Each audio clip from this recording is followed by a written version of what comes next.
मित्रों, आज इस वीडियो के माध्यम से हम आपके लिए एक अद्भुत जानकारी लेकर के आए हैं 7 अंक के बारे में। 7 अंक का व्यक्ति के जीवन में बहुत बड़ा महत्व होता है। आज हम 7 अंक के बारे में बहुत कुछ आपको जानकारी देंगे।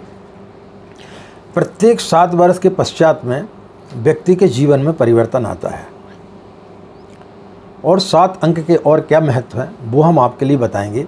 विशेष रूप से हम यह बताने के लिए जा रहे हैं कि प्रत्येक 7 वर्ष के पश्चात में व्यक्ति के जीवन में किस प्रकार से परिवर्तन आते हैं और उन परिवर्तनों को यदि व्यक्ति समझ ले, हर 7 वर्ष के पश्चात में दरवाज़ा खुलता है।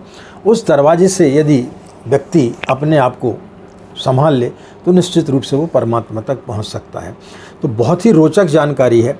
इसको यदि आप वीडियो को शुरू से अंत तक सुनेंगे तो निश्चित रूप से आपके लिए एक अच्छी जानकारी हम आपको देने के लिए जा रहे हैं। राधे राधे, जय श्री कृष्णा। नमस्कार, मैं आचार्य पंडित गिरीश बारोलिया। गायत्री महामंत्र।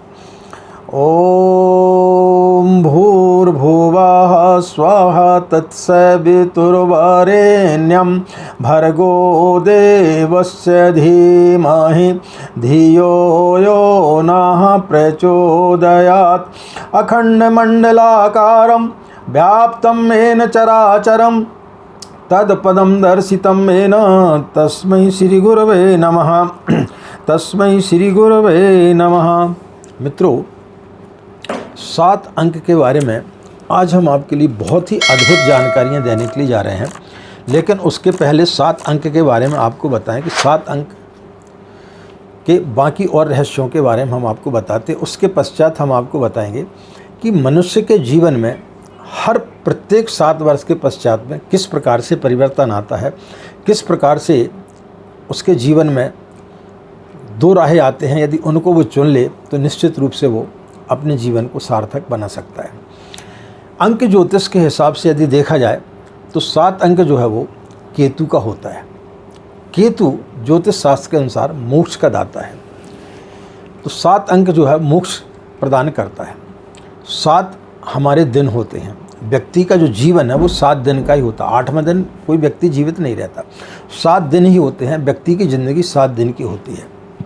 जब व्यक्ति की शादी होती है तो 7 भावर ही पड़ती हैं। 7 आने होता है एक संसार का खत्म हो जाना।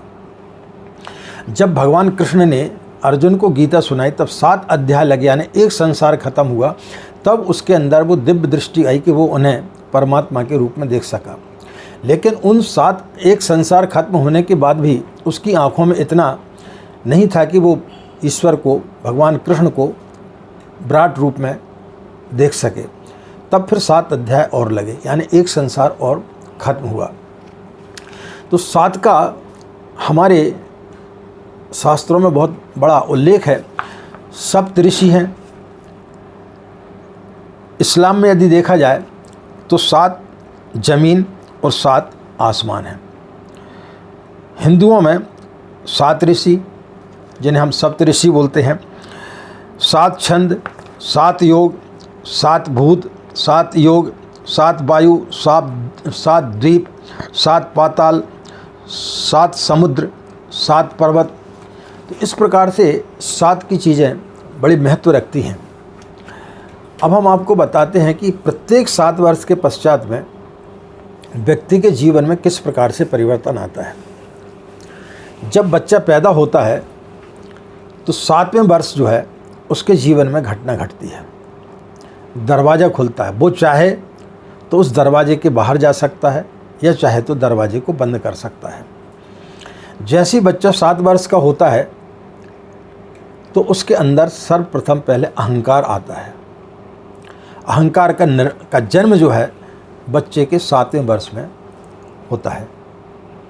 अब उस समय यदि उसको कोई सद्गुरु मिल जाए, कोई सही जानकार मिल जाए तो फिर वो निरहंकारी हो सकता है।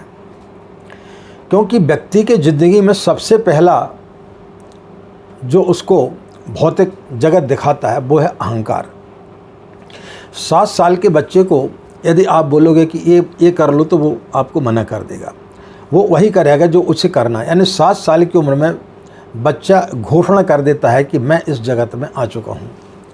तो जैसे दरवाज़ा खुलता है तो भौतिक जगत की चकाचौंध में व्यक्ति भौतिक जगत में, इस संसार में प्रवेश कर जाता है। 7 का जो वर्तुल है वो उसी प्रकार से जैसे दिन और रात का 24 घंटे का वर्तुल होता है। इसलिए हमारे ऋषि मुनियों ने 50 साल की उम्र में जो है वानप्रस्थ आश्रम की घोषणा की थी कि 50 साल के पश्चात में 50 साल में व्यक्ति को वानप्रस्थ में चले जाने चाहिए।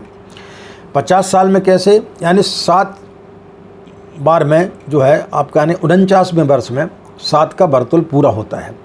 तो जब 7 का वर्तुल पूरा हो जाता है तब फिर व्यक्ति जो है वानप्रस्थ में प्रवेश करता है, यानी 49 वर्ष के पश्चात।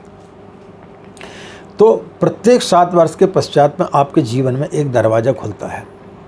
7वें वर्ष में सर्वप्रथम बच्चे के जीवन में दरवाज़ा खुलता है। अब यदि उसको कोई सद्गुरु मिल जाता है तो वो निरहंकारी हो सकता है, अन्यथा फिर वो अहंकार को अपने साथ में लेकर के चलता है। 7 वर्ष तक फिर व्यक्ति जो है संसार के मोह माया में पड़ा रहता है।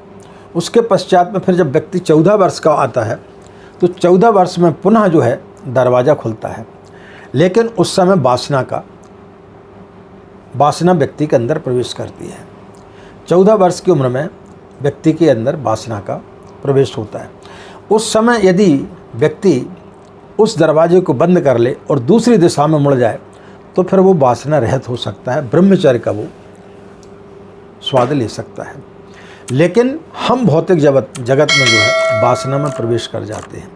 पहले हमारे अंदर अहंकार प्रवेश किया, फिर हमारे अंदर वासना प्रवेश कर जाती है। फिर व्यक्ति के बाद में 7 वर्ष के पश्चात यानी 21 वर्ष में उसके अंदर प्रतिस्पर्धा पैदा हो जाती है कि मुझे डॉक्टर बनूं, इंजीनियर बनूं, कि सीए बनूं, कि आईएएस ऑफिसर बनूं, कि कोई नेता बनूं, यानी प्रतिस्पर्धा पैदा हो जाती है। उस समय उसके अंदर लोभ, मोह, काम, क्रोध, ये सारी की सारी चीज़ें उस समय उसके अंदर समाहित हो जाती हैं। जब तीसरा दरवाज़ा खुलता है तब भी व्यक्ति यदि जागृत हो जाए तो वो मोक्ष को प्राप्त कर सकता है, ईश्वर के निकट आ सकता है। हर 7वें वर्ष में ईश्वर व्यक्ति के बहुत निकट होता है, बस एक हाथ बढ़ाने की ज़रूरत है। इसके पश्चात में 28 वर्ष की उम्र में व्यक्ति जो है वो संग्रह का दरवाज़ा खुल जाता है, संग्रह करने लगता है। बैंक बैलेंस कर लूँ, गाड़ी खरीद लूँ, मकान बना लूँ, ये कर लूँ, वो कर लूँ, मतलब पूरा संग्रह की स्थिति में रहता है। उसके पश्चात में फिर 7 वर्ष के पश्चात में 35वें वर्ष में व्यक्ति जो है मध्य अवस्था में खड़ा रहता है। यानी जब सुबह सूर्य उदय होता है तो वो भी उतना ही दूर होता है जितना कि सूर्य अस्त होता है, यानी 12 बजे, यानी पूरे मध्य में खड़ा रहता है, अपने जीवन के मध्य अवस्था में खड़ा रहता है। तो मृत्यु का क्षण जो है फिर उसके आना प्रारंभ हो जाता है। तो ऐसी स्थिति में व्यक्ति के जब दरवाज़ा खुलता है तो वो मृत्यु से बचने के उपाय करने लगता है। 35 से 42 वर्ष के बीच में ही वैज्ञानिकों ने शोध किया है कि सर्वाधिक बीमारियां व्यक्ति को 35 से 42 की उम्र के बीच में ही होती हैं, क्योंकि उस समय व्यक्ति जो है जीवन जीने की कला सीखने के बाद में मृत्यु को कैसे जिया जाए इसके बारे में नहीं जानता। मृत्यु से अमृत की ओर बढ़ने की कोशिश करता है, मृत्यु से जो है जीतने का प्रयास करता है, और उसी लड़ाई में वो डिप्रेशन में चला जाता है, मानसिक परेशानी में चला जाता है। तो इस प्रकार से वो अपने जीवन को नष्ट कर लेता है। और उस समय यदि उसका दरवाज़ा को वो बंद कर दे और दूसरी दिशा में चला जाए तो फिर परमात्मा तो उसके बिल्कुल नज़दीक है, फिर वो परमात्मा को पा सकता है। फिर 7 वर्ष के पश्चात में 42वें वर्ष में जो है व्यक्ति का जो है वासना उसकी ख़त्म होने लगती है, और जैसी वासना ख़त्म होने लगती है यहाँ पर दूसरे 7वें वर्ष में जो है वासना जागृत होती है, और यहाँ वानप्रस्थ के पहले दूसरे में जो है व्यक्ति की वासना समाप्त हो जाती है। तब फिर वो जो है अपनी वासना को, अपने यौवन को पूरा किस प्रकार से जीवित रखा जाए, किस प्रकार से हम फिर से अपने यौवन में रहें, तो तांत्रिक लोगों के पास में, डॉक्टरों के पास में, गुनियों के पास में, दुनिया भर में फिर वो घूमना प्रारंभ कर देता है, और इस प्रकार से व्यक्ति अपने जीवन को नष्ट करते हुए चला जाता है। तो मित्रों, हर 7 वर्ष के पश्चात में व्यक्ति के जीवन में एक दरवाज़ा खुलता है। वो दरवाज़ा आपको या तो चकाचौंध में ले जाता है, और जो व्यक्ति चकाचौंध में नहीं गया और किसी सद्गुरु का उसको सहारा मिल गया, तब फिर वो जो है अध्यात्म की ओर जा सकता है, परमात्मा के निकट जा सकता है।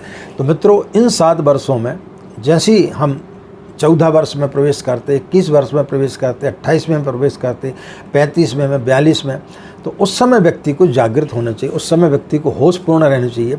और उस समय यदि वो अपने दरवाजे को बंद करके, जो संसार रूपी दरवाज़ा है उसको यदि बंद करके अपने अंतर जगत में झांकेगा और ईश्वर को प्राप्त करने की कोशिश करेगा, तो निश्चित रूप से अपने जीवन को वो धन्य बना सकता है।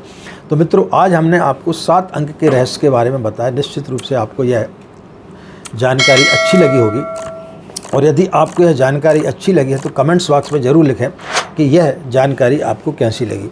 इन्हीं कामनाओं के साथ में कि आपका दिन मंगलमय हो, आप लोग खुश रहें, मस्त रहें, माँ गायत्री की असीम कृपा इसी प्रकार आप लोग पर बनी रहे।